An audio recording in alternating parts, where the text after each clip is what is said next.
Yeshiva Gabriel se propose de vous aider à rechercher votre khatan ou votre kala. Pour cela, vous pouvez contacter en France Madame Devorah Selem au 06 26 80 81 08 ou au 01 43 48 78 54.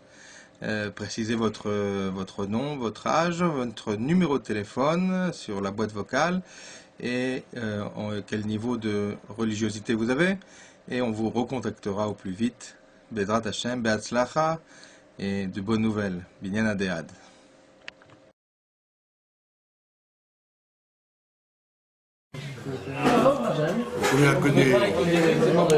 Comme il y a que des francophones à cette table, nous allons parler en français. Et je demande à ceux qui ont un téléphone devant eux de me l'éteindre immédiatement, sinon je me lève et je m'en vais à la maison. On doit se farcir les idoles, les Vodazara à toute heure du jour et de la nuit. Pas besoin de faire un formengen, donc chacun a qu'à rester avec son petit micha devant lui, et comme ça il fout la paix aux autres. Ah non, c'est pas un micha, c'est le égal hasard. Micha. Pesel micha. Ah bon. Le kitsu,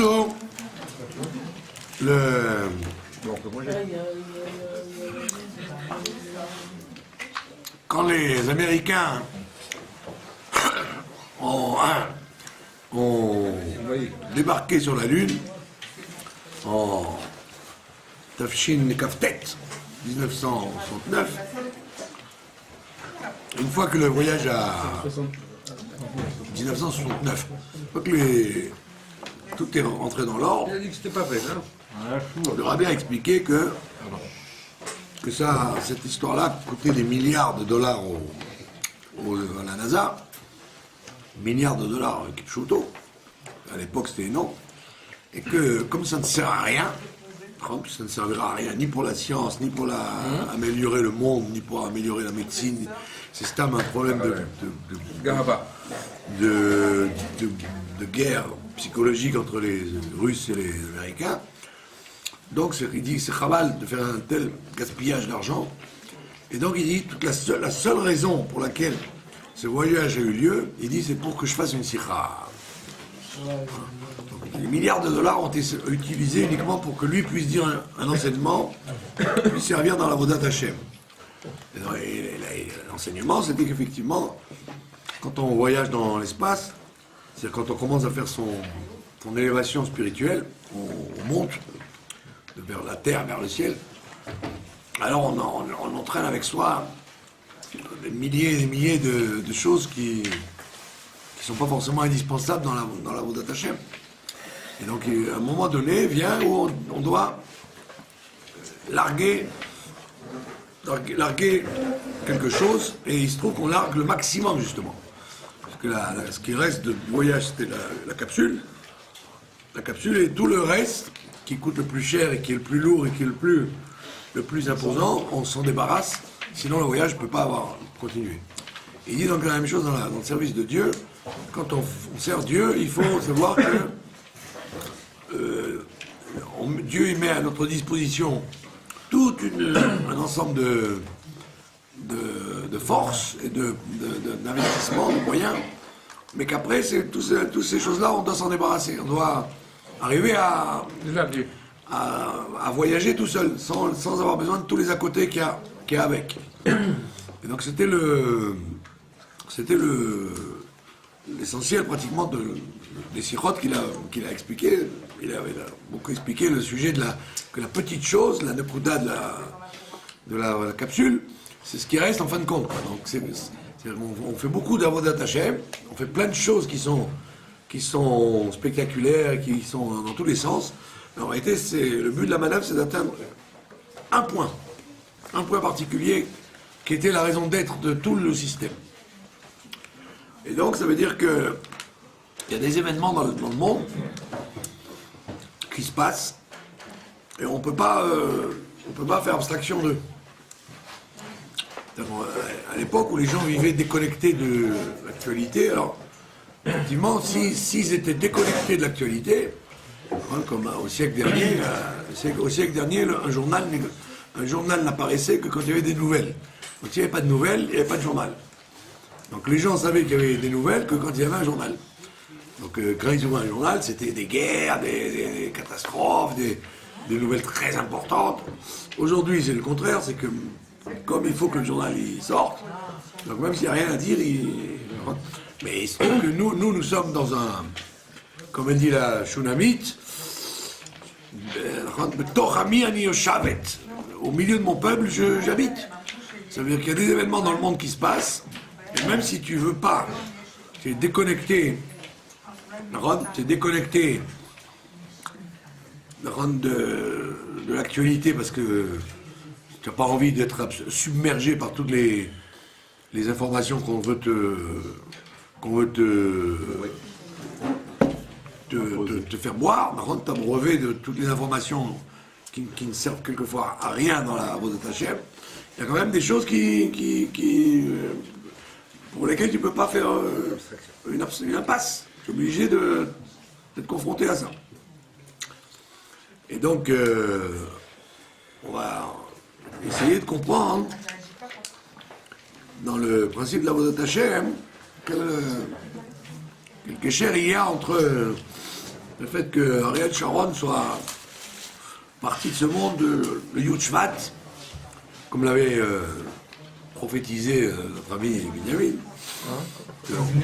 On pensait que ça allait se passer à la Iloula du Baba Salé, et Bassof il l'a tenu jusqu'à Yud Shvat, à 2h l'après-midi. Mais Etzem ailleurs passé, le Yud Shvat, le Shabbat, Ariel Sharon a quitté cette terre. Et donc on va essayer de comprendre, comme le Rabbi explique quand il a perdu sa femme, en 1988, en Tismar, il a perdu sa femme, et tous les rabbanim, les admourim, les maires, les présidents, plein de gens sont passés le voir pour lui faire Nichum Avelim, pour le consoler, et évidemment, même les grands admourim, même les grands rabbanim, ils demandaient qu'est-ce qui s'est passé, comment ça se fait, elle semblait être en bonne santé, et comment ça se fait qu'elle soit partie si brusquement, etc., etc. Et le rabbi a dit, à chaque fois que les gens passaient, il disait, ça n'a aucune importance de savoir comment ça s'est passé, pourquoi ça s'est passé, ça n'apporte rien dans le Nichum Avelim, comme les gens y croient, faire du Nichum Avelim en parlant de la maladie du mort ou des événements qu'il y a eu. Le rabbi dit, c'est pas du tout ça, Nichum Avelim. Nichum Avelim, ça veut dire aller de déclencher chez le survivant le principe de Shlomo Ameler qui dit Ve'achai iten el libo, que le vivant il réfléchira à ça. Le vivant va chercher l'enseignement qu'il y a à tirer de la mort de la personne. C'est ça la raison de la mort, pas la raison de la mort, la raison du Nichum Avelim, c'est pour essayer de donner au survivant l'enseignement qu'il y a à tirer de la mort de son parent. Mais Achai iten el libo, que le vivant il sorte la substantifique moelle qu'il y avait de l'événement de la mort de quelqu'un. Et donc automatiquement nous n'allons pas commencer à faire des analyses pourquoi il est mort et comment il est mort et de quoi il est mort, etc. Mais chercher Achai iten el libo. Il faut savoir que Achayten el libo, il faut savoir que il y a toute une masséchet, il y a toute une histoire entre le rabbi et Ariel Sharon. L'histoire a commencé en 1968, après la guerre des 6 jours. L'OLP, Arafat, ils ont commencé à faire ce qu'on appelle les détournements d'avions. Khatifat Mastosim. Ils ont attrapé le premier avion qui a été attrapé, c'était un avion d'Air France dans lequel voyageait Sharon, qui n'était à l'époque qu'un homme important du gouvernement, mais ni ministre, ni proche du pouvoir. Il sortait de l'armée. Enfin, il était encore dans l'armée, mais il était interrogé très souvent par puisque jusqu'à très tard, même Ben Gurion lui demandait des conseils, Donc il était très important au niveau de la sécurité dans le monde. Et donc les terroristes ont essayé de le détourner, de le kidnapper. Et donc, M. Sharon, Ariel Ben Vera, était chez le rabbi en visite, et le rabbi l'a retenu. Il était en train de lui parler de la situation en Eretz HaKodesh, et la sécurité, de son rôle dans l'armée, etc. Et le rabbi lui a dit j'ai beaucoup de choses à vous dire, etc. Donc le rabbi parle longtemps avec lui. Et puis Sharon lui dit, là, le couple, il lui dit, vous savez, j'ai un avion qui m'attend, je suis obligé de... Je peux pas rester longtemps avec vous. Et le rabbi, lui, il s'occupe pas de sa réaction, et continue à parler avec lui. Et Sharon, il fait des efforts, des gestes d'impatience pour dire, je suis pressé, je peux pas rester longtemps, m'excuser. Et le rabbi lui fait, non, j'ai pas fini encore avec vous. Donc il continue à parler avec lui. Et le secrétaire ouvre la porte, il ferme la porte, et il voit que le rabbi s'arrête pas de parler, et il lui passe d'un sujet à l'autre, etc., la sécurité, le développement économique, etc., etc. Et Sharon, il dit, je crois que le rabbi ne m'a pas bien compris, j'ai un avion qui m'attend. Et puis le rabbi, une fois que Sharon voit sa montre, il dit, vous savez, je crois que j'ai raté l'avion. Le rabbi dit, c'est pas grave, vous prendrez le suivant. Et dans cet avion qu'il devait prendre, effectivement, il y avait des terroristes d'Arafat, des Marshmallow, de l'OLP de l'époque. C'était le premier détournement d'Air France. Et il voulait attraper Sharon. Et ou le tuer, ou le rançonner pour récupérer quelque chose. Et après, ils ont fait croire que c'était une réussite, parce qu'ils ont réussi à attraper quelqu'un qui était un Israélien dans l'avion, mais qui en vérité n'avait aucun intérêt pour eux. Et ils ont fait croire que c'était c'est lui qui cherchait. Et une fois qu'il a raté son avion, et qu'il a su que dans l'avion qu'il devait prendre, il a été détourné, après il a remercié le rabbi. Il a dit, grâce à vous, du fait que vous m'avez retenu, ma vie a été sauvée. De là, on voit que le rabbi s'est comporté avec Sharon comme Moshe Rabbeinu, comme Moshe Rabbeinu, qui avant de réprimander les Bnei Israël, avant de partir, Moshe Rabbeinu a fait la guerre de Sichon et Og. Il a gagné la guerre contre Sichon et Og. Il a donc fait bénéficier au Ham Israël des territoires et un butin énorme. Et une fois qu'il leur a fait ce cadeau-là de gagner la guerre de Sichon et Og et de leur donner tout le butin, il leur a fait les réprimandes de Vezot Abraha. Il leur a dit, voilà ce qu'il faut faire, voilà ce qu'il ne faut pas faire, etc. Et de là, on voit que pour réprimander quelqu'un, si tu veux lui faire une remarque, lui dire quelque chose, avant de le réprimander, tu es obligé de lui donner quelque chose de bien. Pour le réprimander efficacement, tu dois lui rendre service, lui montrer que tu t'intéresses à lui, que tu lui... ou berouchaniut, ou bougashmiut, ou matériellement ou spirituellement, tu dois l'aider. Et une fois que tu lui as donné cette chose-là, tu peux le réprimander. Et donc, Ariel Sharon devait sa vie donc, au rabbi.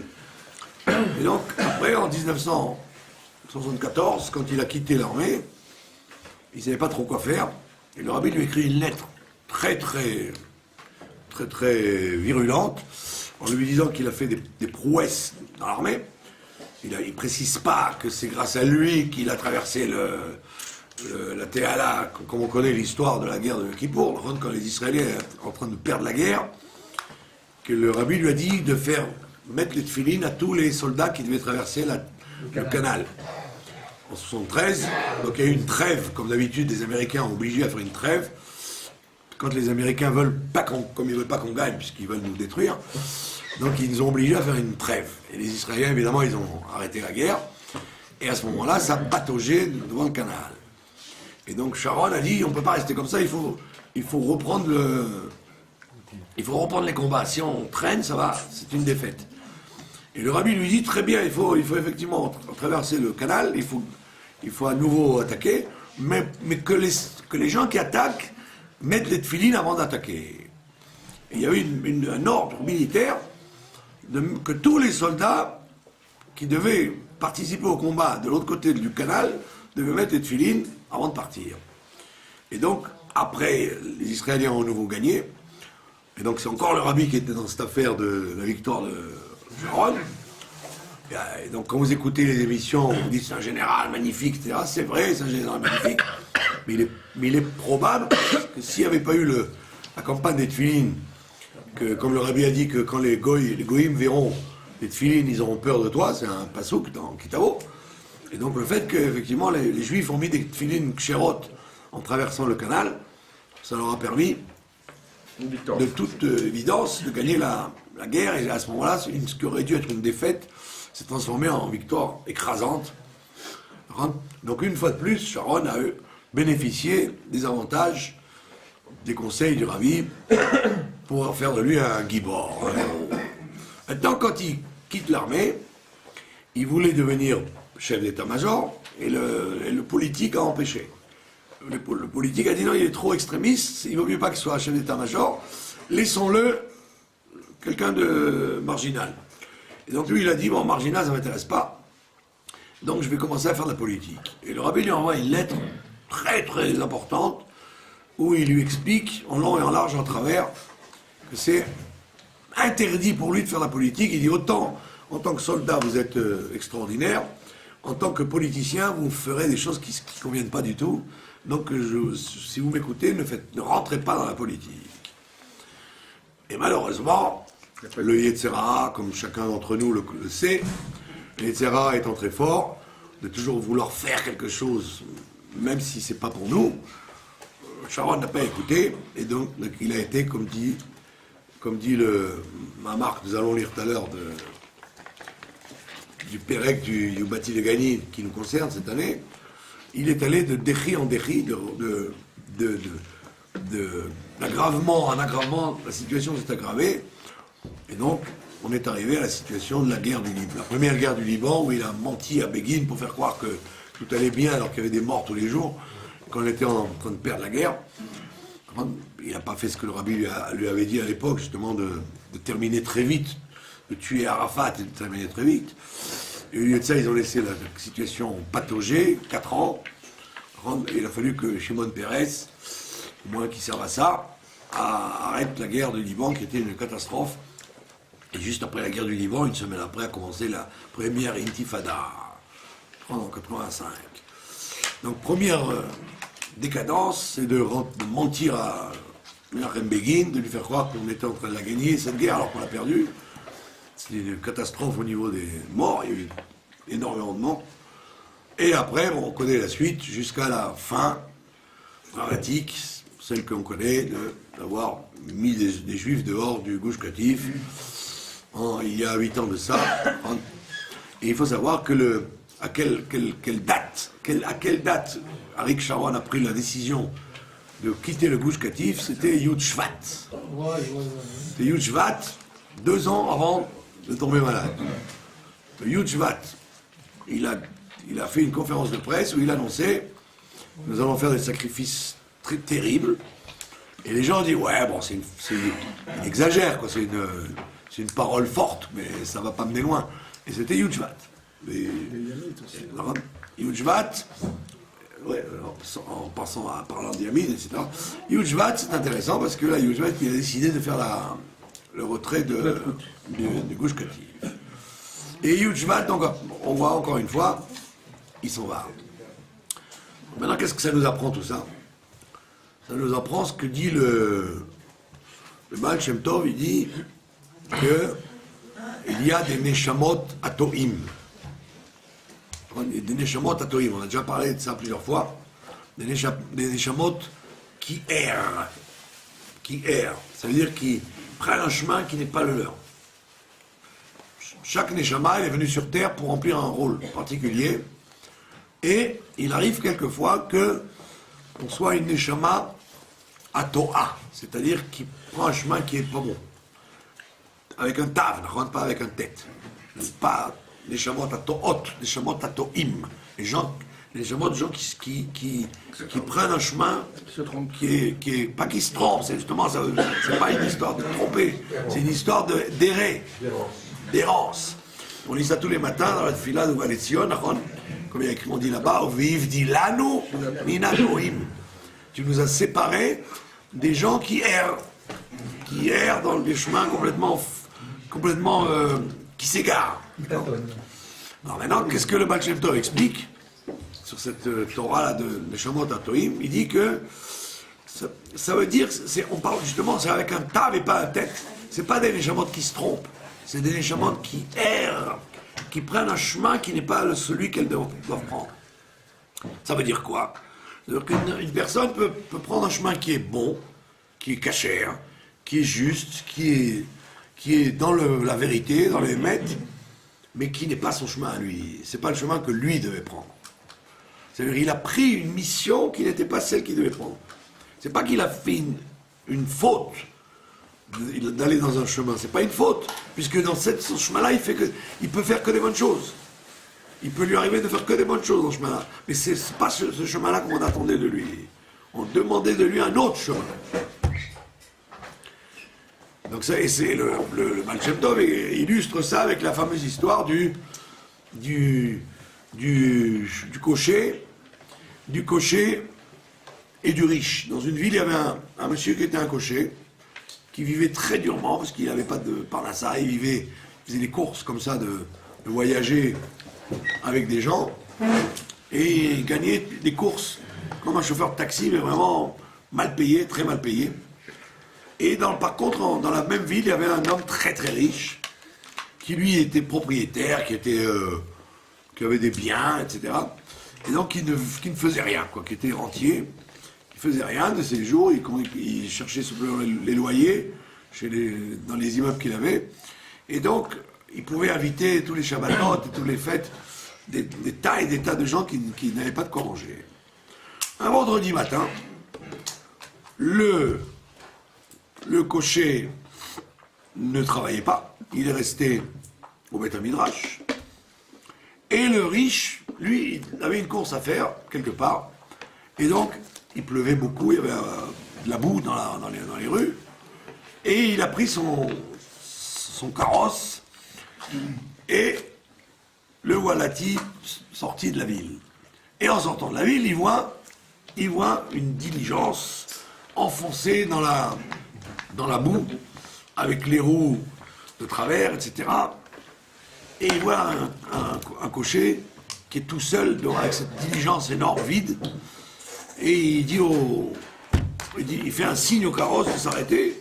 Effectivement, le collègue il arrête sa voiture et il lui dit qu'est-ce qu'on peut faire pour toi? Alors il lui dit voilà, je suis embourbé, est-ce que vous pouvez m'aider? Alors le riche il dit bah oui, c'est une grande mitzvah, venez. Il descend avec ses habits de marquis, il descend avec ses bottes de luxe, etc. Il descend, il commence à pousser, il aide ils se mettent à deux, à trois, ils essayent de pousser la diligence. Et ça prend comme ça toute la journée. Et le Shabbat va bientôt rentrer. Et il se retrouve plein de boue, plein de saleté sur lui. Et sauf, ils ont réussi, Koshi, comme on dit, très très difficilement, à débourber la diligence. Et il arrive chez lui, comme on dit, sur des chapeaux de roue, il a à peine le temps de se débarbouiller le visage, de se laver un peu la figure, de changer ses vêtements dégoûtants, etc. Donc il a été au bain, ni il a pris un mikvé, ni il a pu se parfumer. Il arrive à la synagogue, et ils sont déjà à Vayechoulou HaShamayim, la tefila est déjà presque terminée.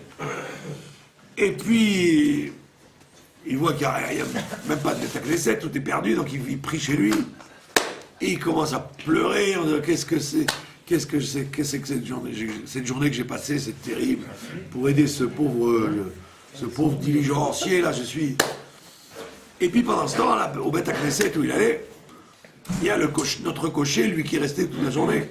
Il n'a pas à travailler ce jour-là, donc il est là toute la journée. et il rentre dans la Beth Knesset, et il y a 10 mendiants qui attendent sur les bancs qu'on les invite pour Shabbat. Quand la tefila est terminée, il n'y a personne qui les invite. Alors lui, il dit, où est-ce que vous êtes pour Shabbat? Ben, on ne sait pas. Ah ben, vous savez pas, alors venez chez moi. Mais on est 10. Ben, on est 10, alors d'accord, il prend les 10 avec lui à la maison. Et il avance et il dit à sa femme, tu sais, ce soir, il y a 10 invités. Oh, elle dit, mais on n'a rien à manger, on a à peine une soupe avec une carotte et un oignon qui se disputent. Avec un peu de pain, un peu de trucs. Elle dit, bon, ben c'est pas grave, nous on ne mangera pas, il faut leur donner, c'est des gens qui n'ont pas mangé de la semaine. Donc il fait vraiment Arnasat Orchim, il les invite à tous. Le pauvre vin qu'il avait, il le finit. Le pauvre pain qu'il avait, il le finit. Le pauvre soupe qu'il avait, il la termine. Et les autres, ils sont contents parce qu'ils ont mangé un peu chaud, etc.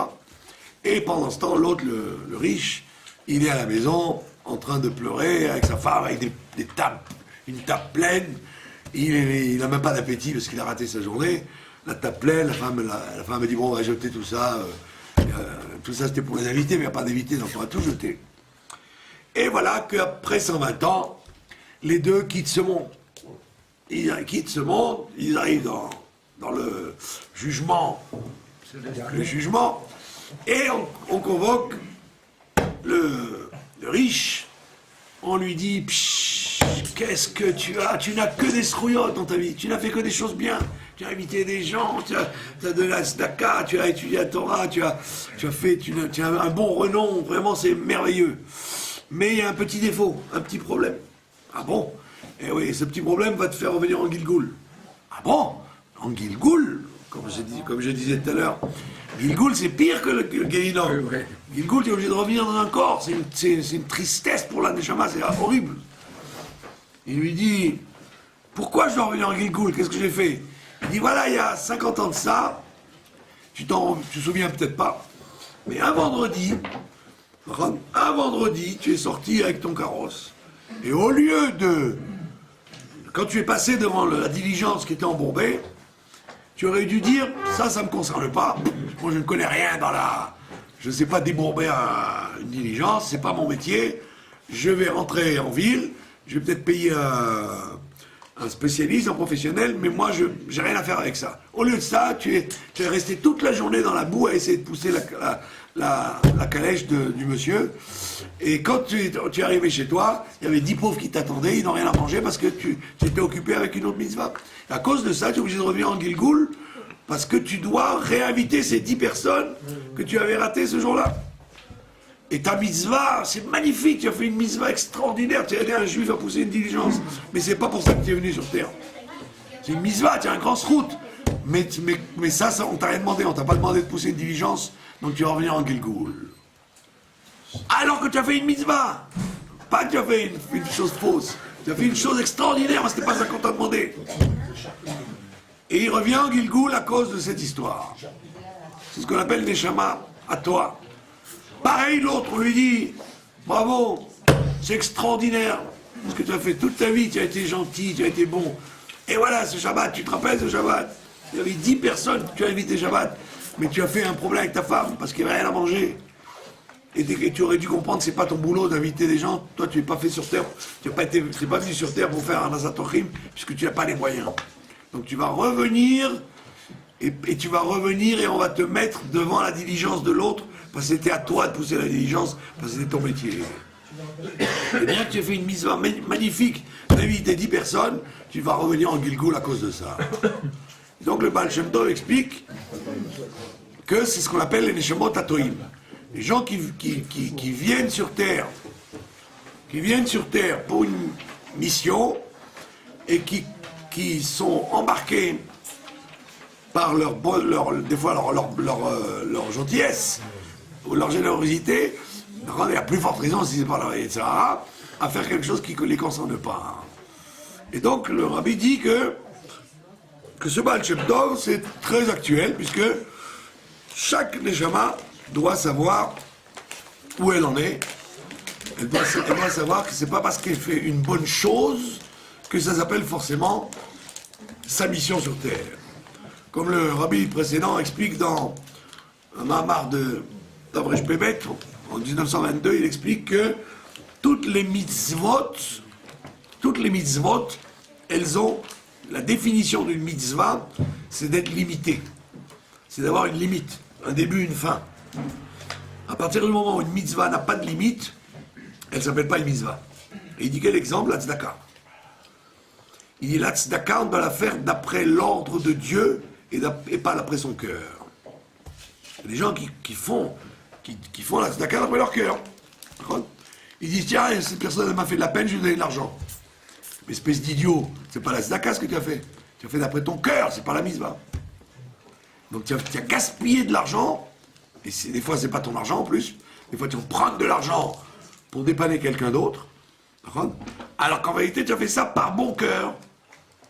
Tu as fait ça par bon cœur si tu as fait une erreur très grave, parce qu'une mitzvah, ça se fait pas par bon cœur, ça se fait par tzivouille, par ordre. Si tu as un ordre de faire la chose, tu dois le faire de bon cœur, mais il faut que tu aies l'ordre. Si tu n'as pas l'ordre, ne fais pas. Et donc le Rabbi Rayat, il dit que la tzedaka, c'est un des exemples de mitzvot qui sont liés avec la limite et que les gens ne connaissent pas. Les gens ne connaissent pas. Ils vont prêter de l'argent, ils vont donner de l'argent parce qu'ils ont bon cœur. Mais en réalité, c'est pas un bon cœur, c'est le Yetzer Hara qui a voulu leur donner bonne conscience. Parce que s'ils avaient eu la conscience de la mitzvah, ils se seraient renseignés si oui ou non il y a une mitzvah de donner à cette personne à ce moment-là. Et donc on voit bien que toute mitzvah que tu fais, tout attachement à Dieu, il doit être contrôlé d'après le Shulchan Aruch ou d'après la régie du tzaddik qui te donne ton destin, qui te dit quel est ton destin. Et donc c'est ce qui s'est passé avec donc c'est l'enseignement qu'on a tiré de Sharon.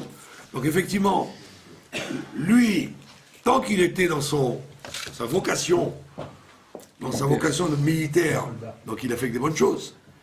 Dès que le rabbi, il a eu la chance que le rabbi vienne lui dire, ne faites pas ça, faites ça. Ne vous occupez pas de politique, mais restez dans l'armée, dans les sujets de l'armée. Dès qu'il a voulu être une neshama qui décide de son destin, il fait partie des neshamot atoïm, des neshamot qui errent, qui se fourvoient dans un chemin qui n'est pas le leur, et automatiquement, ça ne peut amener que des catastrophes. Et donc, c'est l'enseignement qu'on doit en tirer pour nous. C'est pas... Pourquoi je parle de lui? Parce qu'effectivement, quand c'est un tzaddik qui s'en va, hein, c'est bien de parler de lui, ça donne du srout aux gens de parler du tzaddik. Mais quand il s'agit de quelqu'un qui ne s'est pas comporté comme un tzaddik, donc vous aurez dit, ça accuse. Alors justement, c'est pour ça que j'ai fait un préambule avec l'histoire de la Lune, de la NASA, c'est que toute la raison pour laquelle, pour nous, Sharon est mort, c'est pour qu'on parle de lui ce soir, pour essayer de tirer l'enseignement qu'il y a, que quand on a la chance d'avoir, dans ce monde-là, un guide spirituel qui s'appelle le Rabbi, c'est dommage de ne pas profiter de ces directives et de se comporter comme des neshamot tatoïm, des neshamot qui se promènent dans les endroits qui ne les concernent pas. Et c'est la raison pour laquelle quelqu'un il réussit pas dans sa vie, soit chez Dour, il n'arrive pas à se marier, soit dans la Parnassa, il n'arrive pas à trouver une Parnassa qui lui convienne, parce qu'il ne fait pas ce que le Rabbi lui demande. Il faut savoir que Yud Shvat, ceci est spécifique à Yud Shvat, dans aucune génération, on a eu la chance d'avoir un maître qui vous dise qu'est-ce que la génération est venue faire. À part la génération de Yoshua, quand ils sont rentrés, ils ont conquis la terre d'Israël, ou qui leur a dit voilà, vous allez conquérir la terre, vous allez faire ça et ça et ça. Sinon, dans toutes les générations, il n'y a jamais eu un guide qui dirige toute la génération en leur disant voilà ce que vous êtes venu faire. Par contre, c'était klali, comme on dit, c'était très général. Bon, qu'est-ce que vous êtes venu faire? Bon, Torah, mitzvot. Alors, vous avez des guides particuliers qui vont vous dire toi, tu dois étudier la Torah, mais un guide klali qui donne la mapat adrachim, qui donne la carte de direction de toute la génération, ça, il n'y a que nous qui l'avons, c'est le Yudshvat. Quand le rabbi précédent s'en va, il nous laisse le livre, le Mahamar Bati Legani, où il nous donne les directives de la génération. Qu'est-ce que cette génération est venue faire? Et il explique, Naron, que globalement, cette génération est venue pour, la 7e génération, elle est venue pour faire descendre le Beth Amikdash dans ce monde-là. Faire redescendre la présence de Dieu comme elle était au moment du Beth Amikdash, Mishkan, dans le désert, Rishon et Sheni.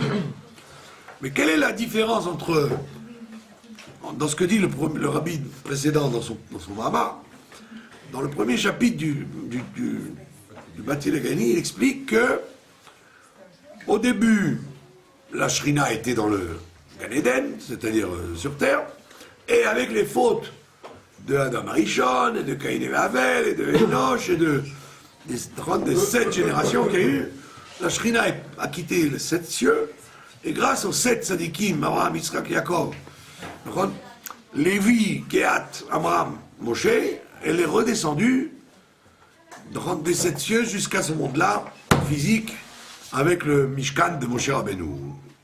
Alors, ce qui est intéressant, c'est que, bon, on a évidemment fait un parallèle, que nous aussi, nous sommes la 7e génération depuis le développement de la Chassidoute avec le Admor HaZaken, et donc nous sommes la 7e génération, Kol Hashvin Chavivin, et donc ça nous incombe à nous de... Mais si vous avez observé, il y a une différence fondamentale entre les 7 générations dont parle le rabbi précédent et nos générations à nous.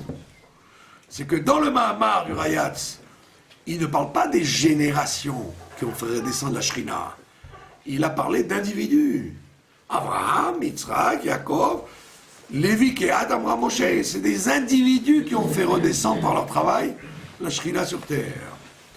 Alors que depuis Admor HaZaken, il ne s'agit pas d'individus isolés. Le rabbi de chaque génération, il s'agit non du rabbi avec tous les gens de la génération. Ça veut dire que le travail est complètement différent des 7 générations d'Abraham jusqu'à Moshe. D'Abraham jusqu'à Moshe, il y a un one-man show, il y a un tzaddik qui travaille pour tout le monde. C'est lui qui fait tout le travail. Maintenant, c'est fini ça. Maintenant, chacun est appelé, pas moins que le rabbi de la génération, il est appelé à faire la même chose que Abraham, Israël et Yaakov, etc. C'est-à-dire que chacun a un rôle de faire descendre la Shrina dans ce monde-là, pas moins et pas plus que tel sadique ou telle personne qui est son contemporain. C'est-à-dire que chacun est appelé à faire ce travail-là. Et on n'a pas le droit de dire bah, ça va, le rabbi il fait le travail pour moi, ou celui-là il est très très très fort dans la Torah, il va le faire pour moi, ou celui-là il travaille dans le chouk, il va le faire pour moi. Moi je suis dispensé de représenter la Shrina dans ce monde-là. Il dit non, au temps d'Abraham, Yitzhak et Yaakov, on pouvait dire ça, mais maintenant tu peux plus dire ça. Ça veut dire que maintenant il y a une démocratisation du travail et que chaque individu, il est appelé à faire descendre la Shrina dans ce monde-là. Et nous allons expliquer, juste après, en quoi ça consiste pour que les gens puissent retrouver leur Shidour, leur Zivug et leur Parnassa. Un seul qui comprenne. Non, mais c'est dommage. Moi j'ai compris. C'est dommage que les gens, les assistants, parce que ceux qui écoutent à la télé, ils vont peut-être prendre un message dans la poche. Les autres, peut-être, ils vont se tromper. Parce que les gens pensent en général que c'est facile. Non, c'est facile. Il suffit d'avoir une parnassa cachère, du niveau halachique, et le reste c'est pas ton problème. Le rabbi, non, il te rajoute une nekuda qu'il n'y avait pas avant. C'est que tu dois voir la parnassa comme un véhicule, ouais, un tirout, un prétexte pour pour la Rouhanout qui s'y attache. Pas le contraire. Pas de dire je m'occupe de ma Parnassa et en passant, si je peux dire quelque chose de Gdoucha, ça va, je le fais. Mais pas du tout. Tu dois prétexter de ta Parnassa pour s'occuper de la Parnassa Rouhanite. Et c'est ça ce que dit le Hayom Yom là-bas. Il lui dit que tu crois que Dieu il a besoin de ta Parnassa Gashmit. Il n'a pas besoin de ta Parnassa Gashmit, il a besoin de ta Parnassa Rouhanite. Il t'a propulsé dans tel endroit pour vendre de la Rouhanout. Voilà, il y a des gens qui par nature, ils sont branchés là-dessus, parce qu'ils sont au Shliach, ou Melamed, ou Rav, Keila, etc. Mais des gens qui disent, moi je ne fais pas ça, moi j'ai une part à ça. Je sais qu'elle soit cachée et le reste, Dieu aide. On dit non, il faut que dans ta part à ça, toute occasion que tu as de dire à quelqu'un qu'est-ce qui se passe avec les mitzvot, etc., tu dois le faire. On est sûr d'avoir vendu quelque chose. Voilà, au moins il est sûr d'avoir vendu quelque chose. En fait, d'après les lettres que le rabbi écrit dans tous les livres de collège, on voit que c'est exactement là. C'est la trame qu'on retrouve partout. Énorme. Tu poses une question X, le rabbi te répond toujours vous m'avez pas dit ce que vous faites au niveau Rouhani, ouais, est-ce que vous diffusez la Torah là où vous êtes, est-ce que vous êtes... Alors tu aurais dit, attends, mais c'est de la fixation. Hein. Toutes les lettres, elles parlent que de ça, c'est de la fixation. Il est psychorigide, le rabbi. Alors tu dis non, c'est que le rabbi te dit là, la clé du problème, elle est dans notre génération. Et c'est pour ça qu'il dit que dans notre génération, c'est pas la parnassa n'est pas aussi dure qu'elle l'était avant. Ah, tu vas dire, il y a des gens qui te disent, ben quoi, elle est pas aussi dure. Elle est très dure la parnassa aujourd'hui, des fois plus qu'avant. Alors comment ça marche? Il dit parce que non, si tu sais pas la gérer, ta parnassa, si tu t'occupes du côté matériel de la parnassa, au lieu de t'occuper du côté d'Ira Batartonim qu'il y avait dans la parnassa, tu perds ton temps. Parce que, puisqu'en vérité, la vocation de notre génération, c'est pas de se casser la tête dans la Gashmiou. La vocation de notre génération, c'est de se casser la tête dans la diffusion de la Elokut pour faire des rabatartonim. C'est ça pourquoi on est venu. Et ça, tu l'avais pas avant. C'est le Rayatz qui nous dit ça. Aucun d'or, il y a eu le chef de la génération qui s'en va et qui te laisse un mahamar de Patadrachim. Jamais il y a eu ça. Ça n'a jamais eu lieu, ça. Même quand le Baal Shem Tov est parti, ou Rashi est parti, ou Rambam est parti, jamais ils ont donné à la génération avant de partir, voilà quel est le programme. Jamais il n'y a jamais eu ça. C'est nous qui avons eu ça, c'est tout. Le Mahamar Bati de Gani, c'est un truc spécifique de notre dehors à nous. Donc ça veut donc dire que nous, on est très ciblés. Il y a une hit makdout. On sait très bien chacun de quoi on doit, de façon globale, qu'est-ce qu'on est venu faire. Dira Batartonim, chaque chose que tu fais, ça doit être un statut d'ira, que tu fais une demeure pour Dieu. Comme il a expliqué dans le Mahamar, et de savoir que chaque fois tu as peur de briser une corde. Et dans le stade individuel, chaque rencontre que tu as avec X ou Y, c'est par une providence que Dieu t'a envoyé pour lui faire savoir la Torah et Mitzvot. Et ça, c'est la clé.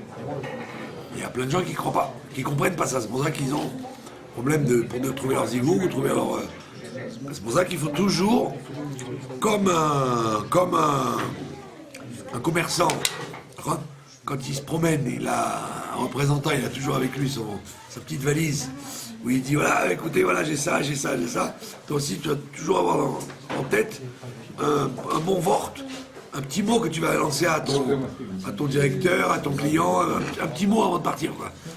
Pas des grandes idées compliquées, mais une idée, tac, avec laquelle il va vivre, quoi. Et ça marche. Parce que toi, tu as l'impression t'as l'impression de semer et ça sert à rien. Alors qu'en vérité, on peut retrouver tous les témoignages des milliers de gens qui ont changé parce que, comme on dit, Nafalaya Massimon. Quelqu'un leur a dit une phrase et que, tac, cette phrase c'est ça qui les a interpellés, c'est ça qu'ils ont évolué. Comme l'histoire d'une dame, que tu connais très bien, c'est ta femme. Il y avait une dame qui était venue passer Shabbat chez eux. Et et sa femme était très occupée avec les enfants, les douches, les machins, Shabbat chez eux, elle était très occupée. Et donc elle n'a pas eu une seconde pour s'occuper de la dame. Et donc une fois elle est partie, elle a Shabbat et tout, ça a passé et tout. Et un jour, elle la voit, cette dame, elle lui Shomer Shabbat, Kashrut, Tarat Mishpacha et tout. Elle fait son alliance. Elle fait son alia. Et alors, elle lui dit ah, comment ça va et tout. Elle lui dit, vous savez, grâce à vous, j'ai fait une grande chouva et tout. Elle dit, ah ouais, grâce à moi, mais justement, je regrette parce que j'ai pas eu le temps de m'occuper de vous du tout, ce Shabbat-là. Elle a dit, j'ai vu, moi, dans ma vie, j'ai rien. J'ai rien dans ma vie de spécial. La carrière, les enfants à l'école et tout, mais j'ai rien dans ma vie. Je suis venu vous voir et vous étiez occupé, le Shabbat qui va rentrer, hein, attention, les bougies, les douches. J'ai dit, si une personne elle a un projet dans la vie, que le Shabbat va rentrer et qu'il faut que tout soit tip-top pour le Shabbat rentre, c'est que ça, la vie elle vaut d'être vécue. Et c'est ça qui m'a donné l'envie de faire tchouva. Donc ça veut dire que toi, tu as cru qu'en lui disant j'ai pas le temps, parce que c'est Shabbat et je peux pas rester assise avec vous à boire le thé et papoter, tu as cru que ça sert à rien. En réalité, ce message-là, que toi tu croyais ne pas être un message, en réalité, il a été perçu. C'est grâce à ça que la personne, elle a évolué. Et donc, on voit que ça, tu peux le retrouver dans chaque histoire. Chaque histoire, on fait des Sichat HaShavua et des Sichat HaGeula et des livres entiers. En réalité, tu le vis à longueur de journée, ça, et tu te rends même pas compte. Que tu as dit à quelqu'un une phrase, toi, tu as une phrase qui pour lui était la clé de la vie, et toi, alors pour toi, c'était stable, tu as voulu un peu amener de la lumière. C'est ça qu'il faut faire. C'est que tu dois te dire, chaque fois que je peux allumer une petite lumière chez ce juif ou ce goy, ce blanc ou ce noir, ce sri lankais ou ce soudanais, je dois le faire parce que c'est là le début de la dira dans les mondes inférieurs. C'est mon Khelki Baolam, c'est mon rôle dans le monde. C'est mon rôle dans le monde. Il faut se poser des questions, il faut se dire, puisque j'ai rencontré ce Sri Lankais à la Racolette, je dois lui lancer une idée qui va changer sa vie, quoi, qui va tout changer dans sa vie. Et ne pas croire que il y a la vie, il y a la Torah, il y a mon Gan Eden et mon Mashiach qui va venir, et puis quand Mashiach viendra, il les réveillera. Mais non, c'est toi qui es là pour allumer des petites lumières. Et ça, il n'y a pas besoin d'être un... Comme le rabbi a dit qu'on est tous le Baal Shem Tov aujourd'hui, on a tous le corps du Baal Shem Tov. Le Baal Shem Tov, il fallait qu'il fasse des Yichoudim en haut, et des Taniot, et des Sikoufim, et des Tfilot, et qui se roulent dans la neige pour arriver à changer un individu. Alors nous, on a la possibilité de faire ça, rien qu'en disant... En changeant de costume. En disant un bon mot, quoi. Un mot qui a changé la vie de la personne. Ça, on le voit tout le temps. Dira va tartonim, ça veut dire ce qui est tarton, toi tu es Elion, parce que tu vis dans ton monde de Torah, de Mitzvot, de Chassidut, tu es haut, et le monde qui est autour de toi, il est très très bas. Alors tu vas dire... Ça sent pas de connu au plus fond. Donc c'est pas toi c'est pas toi le tachlit. Le tachlit, c'est les gens que tu rencontres. Toi, tu n'es pas encore le tachlit, puisqu'il y a plus bas. Il y a encore plus bas. Donc tu es obligé de dire s'il y a plus bas, c'est qu'il y a encore... Et c'est là-bas que la présence de Dieu, elle soit... Un grand vort. Comme je vous ai raconté l'histoire de... Quand j'étais à l'armée en plein désert, et qu'il y avait quand on voulait faire du café, alors on voulait faire du café, alors, les Bédouins ils connaissent bien, ils prennent des Aller et Tamim, ils connaissent le désert, ils arrivent en plein désert à te trouver des arbres. Parce que toi tu vois rien, tu vois avec de la pierre, il a vu quand je vais faire du feu. Et le Bédouin il tourne, il essaie de faire du feu avec n'importe quoi, ils ont l'œil pour trouver du feu, du bois, alors qu'il n'y a pas de bois. Et donc, bon, alors, une nuit, il y a deux Bédouins qui s'arrêtent, qui me disent de gachachim, comme ça, des dépisteurs, ouais. Ils s'arrêtent, on était en train de parler, on était deux à regarder comme ça, puis il faisait un froid de glace. Alors, moi j'ai dit, tu sais quoi, j'ai envie, comme on va rester 6 heures, pas sans dormir, j'aimerais bien un bon café turc, tu vois, un bon café turc. Parce que moi je ne bois pas de café après 3 heures, sinon je ne dors pas. Mais là, on ne dormait pas, alors il valait mieux que je ne dorme pas. Alors il y a les deux Bédouins qui arrivent en jeep comme ça. Et puis il me dit, Vodarav, attends, c'est café finjan. Ah, j'ai dit, ouais, il me dit, c'est caché. J'ai dit, non, c'est le caché. J'ai dit, t'as quoi, il m'a dit, non, Vodarav. Il me montre le finjan, il me dit, on s'en sert que pour le café. Et je le rince avec l'eau, je mets ni à manger, ni à, tu peux avoir confiance et tout. Allez, j'ai dit, yalla, allez, fais-moi le café. Alors, arrêtez. Hein, ouais, c'était son café de finjan. Attention qu'il mette autre chose, sinon ça abîme le goût, quoi. Bon, alors il fait le café, il commence à trouver du bois, je sais pas d'où il a trouvé du bois. Et puis il y a le gars qui était avec moi, il me dit, tiens, tu parles du Mashiach, Alors on va voir eux. Voilà, c'est deux Bédouins.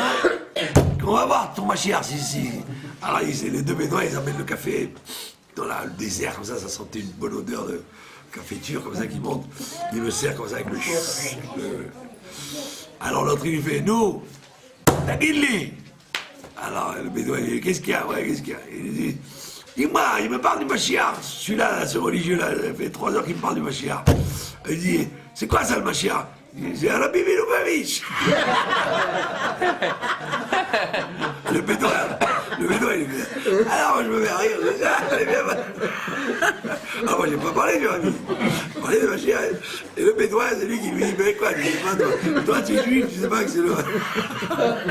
Alors en fait les deux Bédouins c'était bien entendu. C'était pas des Bédouins du tout, c'était des... Tu vois, Dira Matartoli, il connaissait mieux que lui la Sougia des Ikonou. Elle est belle celle-là. Bah oui, alors tu es en plein désert, tu dis, qu'est-ce que je suis du foutre ici en plein désert? Tu dis, ouais, mais les Bédouins, ils sont au courant. Le monde est prêt, quoi, ça veut dire. Le juif, il n'était pas au courant, mais Chaim. Très bon ridouche dans ce fameux Maramar d'après je bête. Il dit un truc que personne n'a lu. Il dit, c'est connu dans le Midrash, qu'avant que le jour ne se lève, il fait très très nuit. Hein. Il y a un renforcement de la nuit avant que le jour ne se lève. Mais il dit, il a écrit autrement.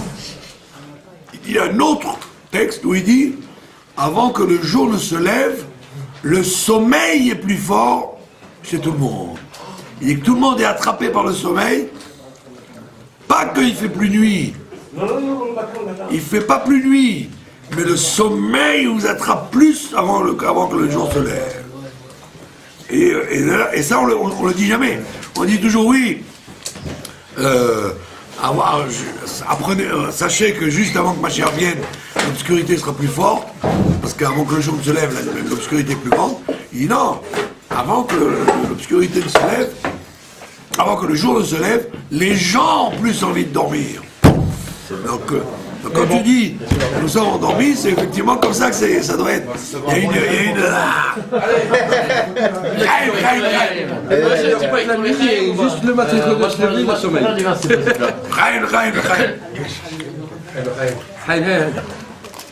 On va dire la lettre 4 du Mahamar. L'histoire du vin, c'est bien. Allez, venez, on dit la lettre 4. Il a de Benléa, Foch Lema. Amen. Ah bah non, pas besoin. Chaim, Chaim. Mélangez-moi.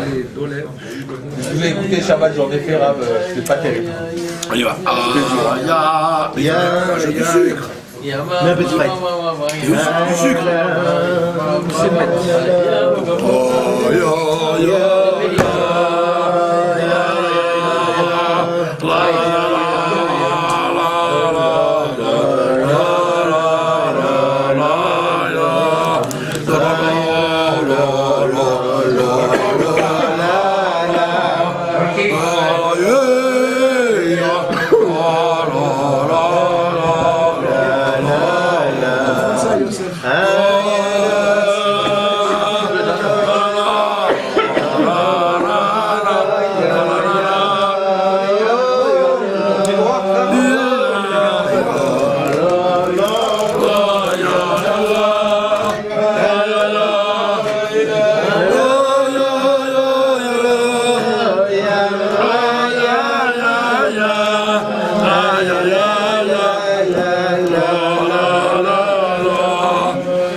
Qu'est-ce qui se passe avec l'armée?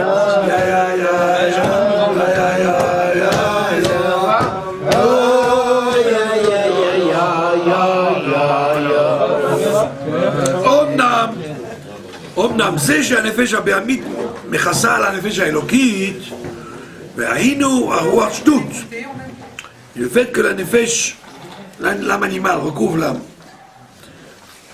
divine, c'est-à-dire ce qu'on appelle le roi shtout, le vent de folie, שמכסהו מעלים על אור האמת והגילוי, נכון? והיינו דוספוספלט מעלים אויס אלוקות, que le monde a la force de cacher le divin, ou rak à la midot de nefesh haelokit. Il ne peut cacher que les midot, la sensibilité du nefesh haelokit, avalo al atzmut, mais il ne peut pas cacher l'essence de l'âme. Deine ktiv Yaakov chevel lachalato. וההתקשרות הנשמה באלוקות הוא חבל. Il dit que le fait d'être attaché à Dieu, c'est comme une corde. Chazour mitariag nimin qui est tissé de 613 brins.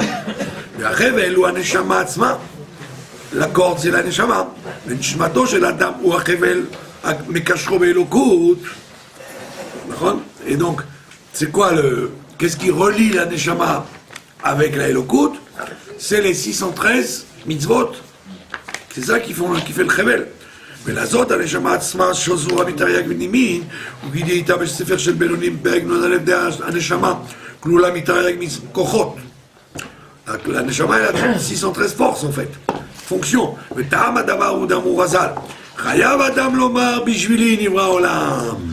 L'homme, quand il a écrit là-bas que l'homme doit dire c'est pour moi que le monde a été créé, de olam ou milachon elem. Il te dit non, pas que pour moi que le monde a été créé. Le olam c'est la shon elem. De chol echad ve'echad chayav lomar she'elem be'atzmut rishon nivra bishvili. Que le fait que Dieu ait caché son essence pour se dévoiler par la suite, c'est pour moi qu'il l'a fait. C'est moi qui suis mandaté pour faire ça. Bishvili nivra elem. C'est-à-dire que Dieu il s'est caché pour que quelqu'un le dévoile et qui sait c'est moi. Birdé le varero le zakro. que le monde, l'homme est venu pour le nettoyer et le purifier. Et l'homme, il est fait avec ses 248 membres, et les 365 nerfs. ולכן כל המדרגות בהשתלשלות הם במספר הזה. ולכן הנה גם הנשמה, הרי יש גם כן תרי"ג כוחות. Donc chaque נשמה elle a 613 forces, שבהם תלויים התרי"ג מצוות, וחבל זה לנשמה הרי מתקשר באלוקות. Et la neshama s'attache à la élokut que moi Chevel, comme la corde, chez Rocho Echad Kashur le Malak, dont le bout est attaché en haut, et Rocho Hasheni Kashur le Mata, et Arei, Aliedeze Nasa et Kashrut Liot Be'achadim.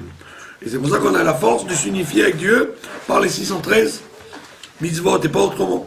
הנה כמוכנו גם כן בחבל לנשמה שראשו אחד קשור למעלה והוא התקשרות אות ה' תתה בגימל אותיות י' כו' comme on l'a vu avec Amalek Shabbat, que Amalek il coupe le Yud Kevav du He final. Donc il veut déconnecter le Shem Havaïe, qui est Yud Kevav, mais il s'en fiche qu'il y ait Yud Kevav. L'essentiel c'est qu'il n'y ait pas le Vav, le He qui relie tout ça. Et qui c'est qui s'occupe de relier le He avec Yud Kevav? C'est les 613 mitzvot de chaque juif. וראשו אחד קשור למטה, והוא בהארת הנשמה מתלבשת בגוף האדם לאחריותו. וזהו יעקב חבל נחלתו. וגם במדרגות הנמוכות שהם מבחינת הגבהים, il dit même dans les neshamot très faibles, qui sont ce qu'on appelle les talons, comme nous tous, les talons, הנה על ידי חבל נשמה הריהם קשורים בעצמות. On s'attache à l'essence de Dieu, même nous qui sommes au niveau du talon. וכביכול שהם הנשמות ישראל נחלתו של מעלה, et nous sommes l'héritage de Dieu. ועל ידי זה הם קשורים בתכלית ההתקשרות, והנה עניין הכפירה, רחמנא ליצלן, et le fait de nier le bon Dieu, ou avéra, ou de faire une avéra, même sans nier tout le bon Dieu, hi bekaret, chas v'shalom, on se coupe de Dieu, même par une avéra qui n'est pas chayav karet, comme on dit dans le Chumash. Même une avéra toute bête, ça nous sépare de Dieu de façon dramatique. Alohem, donc im, le etzem ha'ikashrut, parce que toute mitzvah, elle touche à l'essence même de la relation qu'on a avec Dieu. Et donc dès que tu négliges une mitzvah, même si c'est une chose qui est apparemment insignifiante, en vérité tu t'éloignes complètement de Dieu. היינו שבכללות ההתקשרות שהם עצם הנשמה ועצם הנפש ועל דרך דכתיב, comme c'est écrit, עוונותיכם היו מבדילים ביניכם לבין אלוקיכם. C'est vos fautes qui vous séparent de Dieu.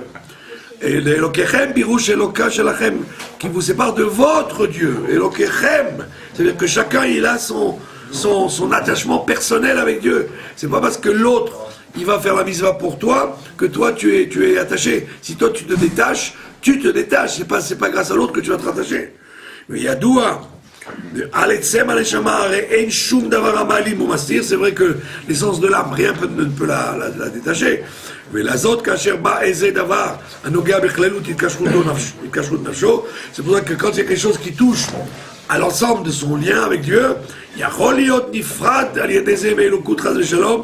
et qu'il sent qu'il va être séparé de Dieu quand il va faire ça, דאיש ישראל אינו רוצה בשום אופן ואינו יכול חס ושלום להיפרד מאלוקות, car איש ישראל ne peut jamais, ne veut pas se séparer de Dieu du tout. ולכן נרגש אצלו דבר זה, et c'est pour ça qu'il ressent quand il fait une mitzvah qu'il s'attache à Dieu, et s'il ne la fait pas, il sent qu'il se détache de Dieu entièrement. Aval bécharé averot חס ושלום, mais il peut dire sur les autres transgressions, Sheinam Bekaret, Areo Nimim Pratim, ce sont des petits fils, des tout petits Nimim. Mais la reine Enam Nirshamim Etzlo Kolkar, donc ils sont pas tellement sensibles chez lui. Mais Agam de Avaro, Alachat Mimitzvot, Aya. Mitzvot Avaya Asher Tziva la Soteno, c'est. Donc il peut te dire que quand tu fais une petite transgression, ou alors où il ne fait pas une petite mitzvah, où il ne fait pas où il fait une petite avéra, il aurait pu dire ça mange pas de pain, j'ai rien fait de grave. Mais Ariel Yedeze Nifsak Anima, il a coupé la corde particulière. Et donc il commence à fabriquer un affaiblissement sur la corde. Il suffit qu'il y ait un tout petit brin qui commence à se briser de la corde, c'est qu'on est en route pour détruire tout le reste. Bien que ce soit des petits fils, il ne ressent pas tellement qu'il se détache de Dieu parce qu'il a arrêté de faire ça.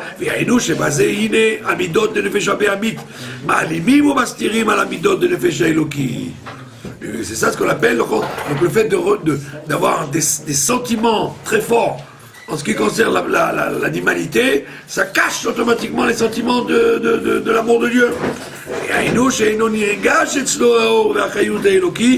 Et donc de moins en moins il va ressentir la vitalité divine. C'est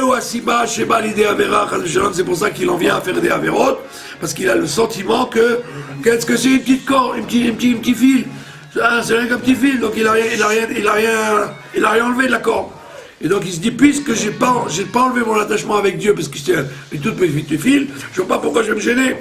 Et c'est ça le Ruach Shtut, la Sitra Achara, chez Mechasé ou Maalim alors à Emet, qui peut cacher la vérité. Chez Eno Nirgash et Slo Aore Eloki, parce qu'il a commencé à ne pas ressentir qu'il est en train de s'attacher à Dieu quand il fait une mitzvah. Comme il ne ressent pas qu'il est attaché à Dieu, donc il se dit, pourquoi je vais la faire cette mitzvah? Qu'est-ce qui me motive à la faire? Je sens pas que je suis attaché à Dieu quand je la fais. Donc il dit, il faut recréer ce sentiment d'être attaché à Dieu quand il fait une mitzvah. Il y aurait Rahman al-Islam midechi el-dechi. C'est pour ça qu'il peut en arriver à s'éloigner d'étape en étape, de descente en descente,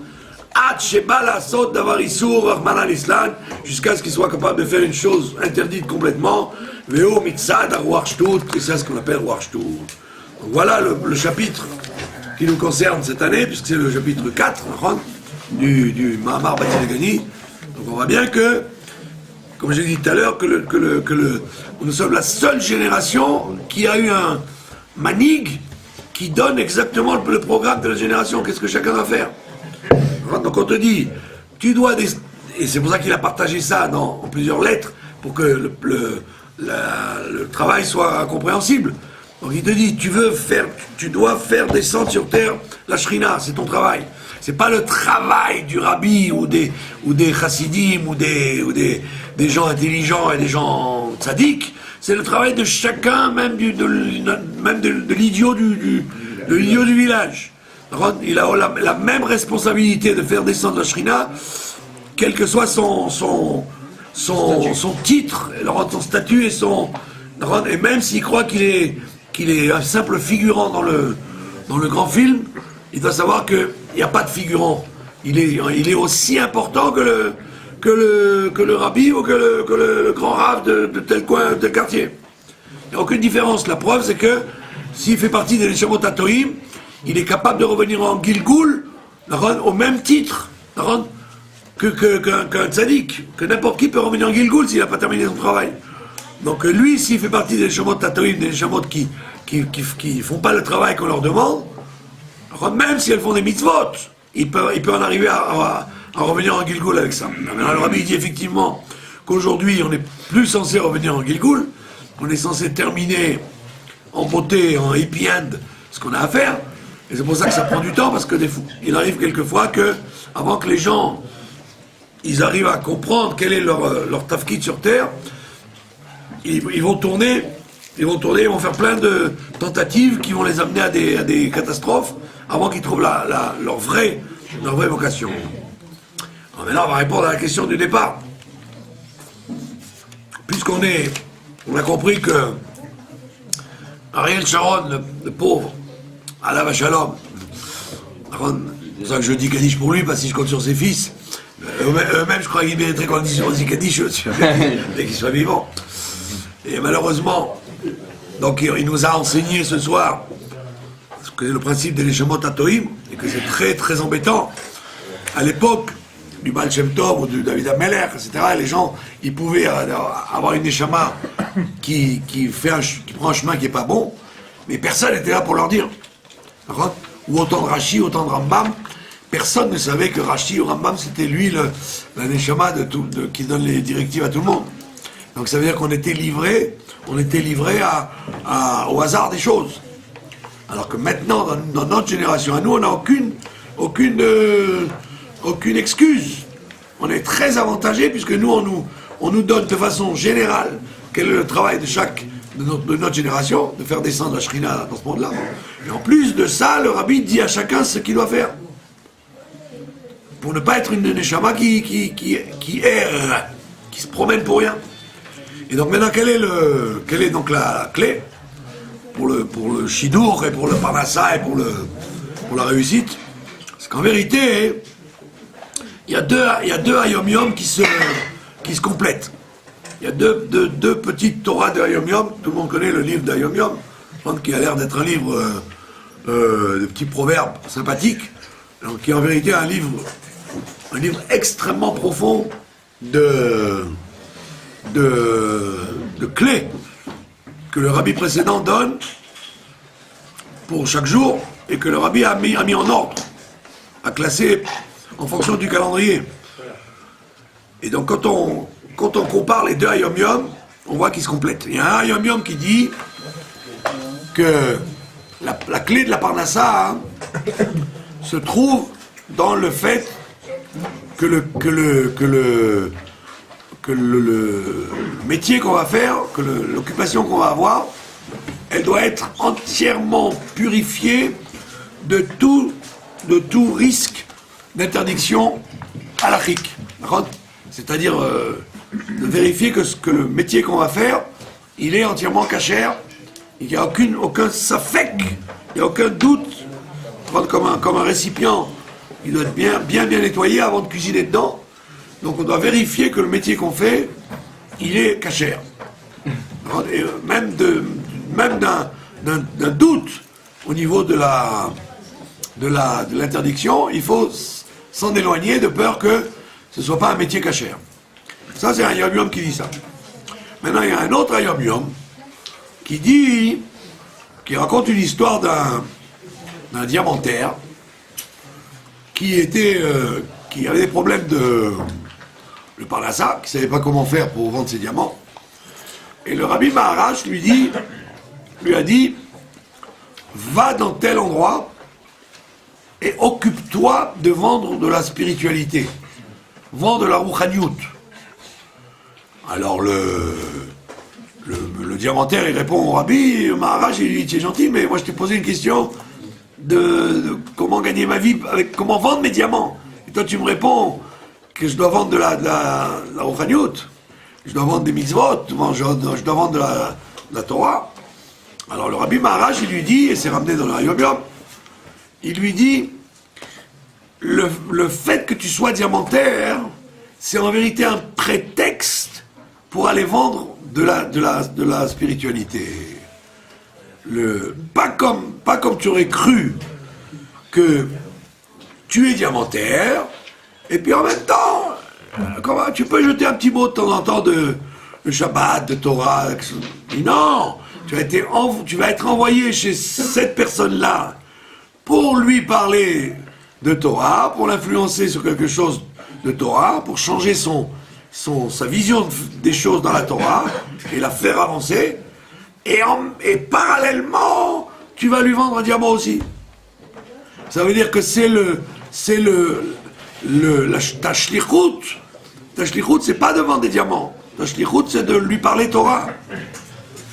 Et il fallait bien trouver un média, comme on dit, pour lui parler Torah. Donc on a trouvé le prétexte de te rendre diamantaire.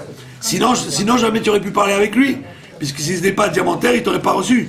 Donc le fait que tu dois lui parler de Torah, on t'a fait diamantaire comme lui, pour que sous prétexte de vendre du diamant, tu aurais été lui vendre la Torah.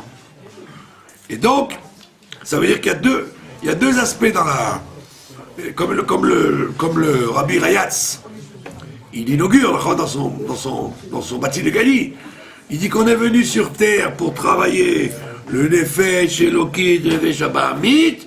Il amène un grand chidouche. Vechelko baolam. Et sa part qui est dans le monde. Comme il a dit Binyamin, avant les gens ils s'occupaient de nettoyer leur âme animale, leur âme divine. Et c'était fini. Non, on te dit non, tu ne dois pas simplement t'occuper de ton éducation et ton évolution personnelle. Tu dois aussi nettoyer et purifier ton entourage. Donc, comme le rabbi dit, si tu es président, c'est tout le pays. Si tu es maire, c'est la ville. Si tu es docteur, c'est tous les clients que tu connais. Si tu es peintre, c'est tous les artistes que tu connais.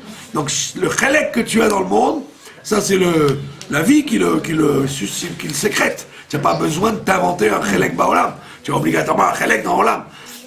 Si tu fréquentes des vieux dans une maison de retraite, bah c'est eux ton chelek dans Baolam. Les gens qui habitent dans le même immeuble que toi et le même quartier, c'est eux ton chelek dans Olam. Tu n'as pas besoin d'aller te chercher une part dans le monde de l'autre côté de la planète. La part que tu as dans le monde, c'est tous les gens que tu rencontres 24 heures sur 24, que ce soit des commerçants, des juifs, des goïs, des blancs, des noirs. C'est ça le chelek que tu as dans le monde. Et donc, ça veut dire qu'on arrive à un chidouche. Un chidouche qu'avant tu t'occupais de toi-même, essayer d'avoir ton Gan Eden, etc. Pas aller au Guéhinom, mais aller au Gan Eden. Maintenant on te dit non, tu dois non seulement nettoyer ton âme animale et ton âme divine, mais tu dois aussi t'occuper de ton chelek qui est Baolam. C'est ça ce qu'on appelle dira Baolam Atarton, pas dans le monde de la mafia, pas Baolam Atarton, mais dans les tartonim, c'est-à-dire les endroits très très bas, c'est-à-dire tous les endroits que tu fréquentes à longueur de journée, qui ne s'appelle pas le Baolam Atarton, c'est pas le monde de la mafia, c'est le monde le plus bas, c'est-à-dire le monde où Dieu a décidé d'être, c'est-à-dire ton quartier et ta rue. Et c'est ça ton chelek chez Baolam. Tu n'es pas obligé de t'inventer un chelek chez Baolam, il existe déjà. Et donc la même chose. Comme tu es venu sur terre pour nettoyer ton chelek chez Baolam, donc c'est évident qu'on ne va pas te faire perdre ton temps à t'occuper d'aller gagner de l'argent ou d'aller comment on dit, en dehors du principe que c'est pas bon que l'homme soit oisif, soit inactif. Ça c'est un aspect négatif. Comme je ne peux pas être capable de m'occuper de Kodesh tout le temps, alors on me dit bon tiens, occupe-toi de pour pas être oisif, va casser la pierre ou va faire de l'informatique. Non, le côté positif, c'est qu'on va te faire quelque chose de matériel sous prétexte de Parnassa. En vérité, c'est un moyen de contacter un individu, juif ou goy, à lui transmettre une idée divine sur lui, un message de Dieu sur lui. Shabbat, Dieu existe, il faut être honnête, Kiddush Hashem, ce que je sais moi. Il y a chaque fois qu'on peut rencontrer quelqu'un et lui transmettre un message. Et ça, c'est la clé de la Parnassa. Si vous lisez les Igrot Kodesh, dans toutes les Igrot Kodesh, vous ne verrez jamais une lettre où le rabbi parle du métier lui-même. Jamais il parlera du métier lui-même. Il va toujours te dire dans la lettre, est-ce que tu répands autour de toi les enseignements de la Torah. C'est pour ça qu'il y en a beaucoup qui se trompent. Ils sont par exemple médecins ou ingénieurs ou avocats. Ils ont un métier chol, un métier qui n'est pas du tout lié avec le Kodesh. Et puis quand ils demandent au rabbi qu'est-ce qu'il faut faire, dans la lettre il y a écrit occupez-vous de Chinour, occupez-vous de diffuser la Torah et la Chassidut, etc. Alors il y en a plein qui disent bon, alors donc je dois arrêter de faire ça pour devenir enseignant dans un Talmud Torah. On dit non, pas du tout. Ça veut dire que le rabbi ne va pas te dire tu as consacré 10 ans à être docteur pour arrêter d'être docteur. C'est pas le tachrit, c'est du gaspillage. Donc ça veut dire occupe-toi en tant que docteur d'éduquer les patients.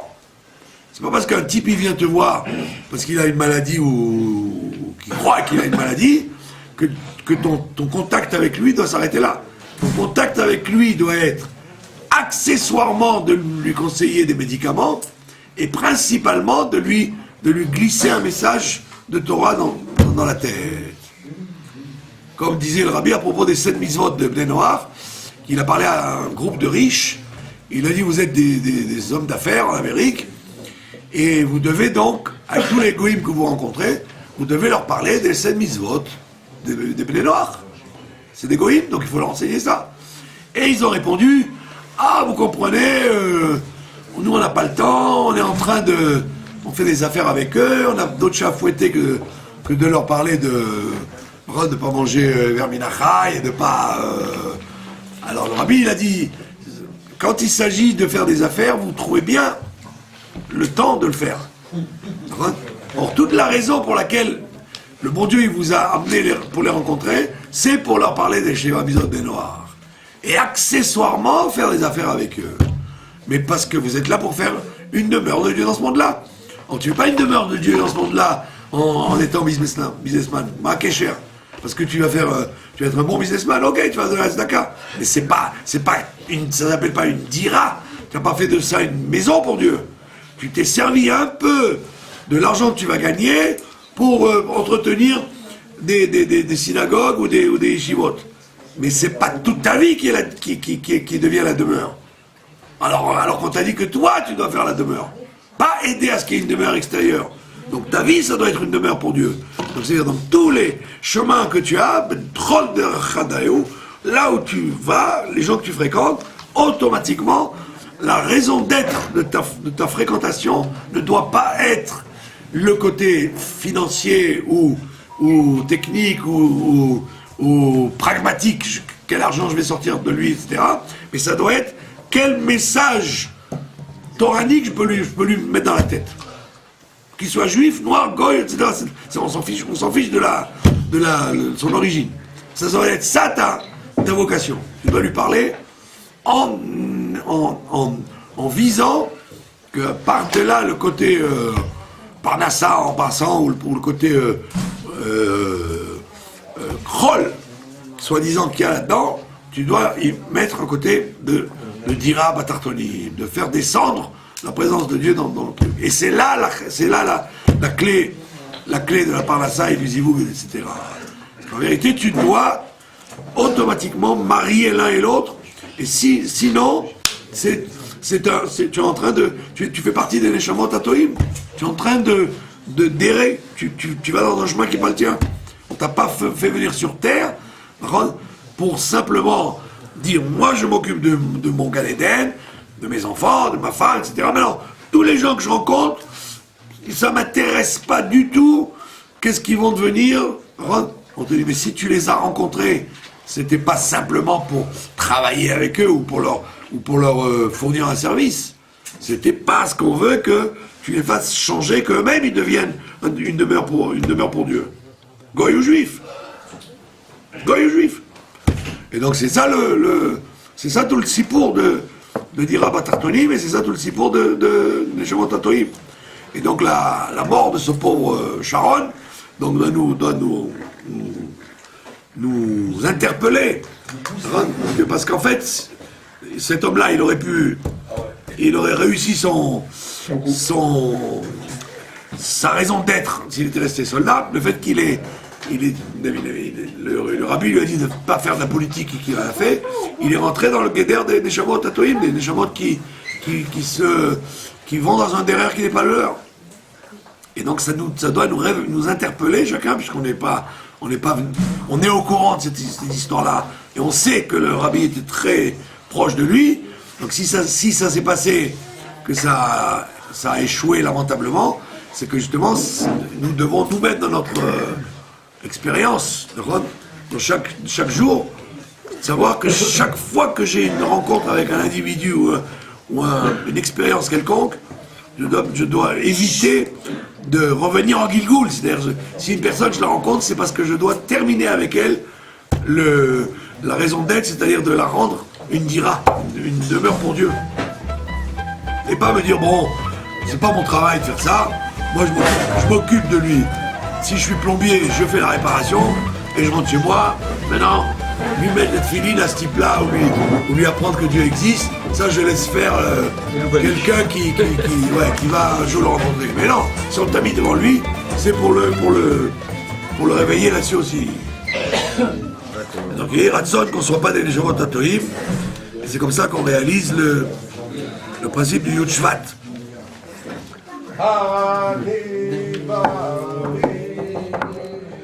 Vous pouvez dédier les cours du Rav Barkatz au mérite pour la guérison, pour le mariage, pour la réussite ou tout simplement pour l'élévation de l'âme d'un proche en nous contactant au numéro qui apparaît devant vous maintenant et nous ferons le nécessaire pour les cours prochains. À bientôt, de bonnes nouvelles et Batzlacha.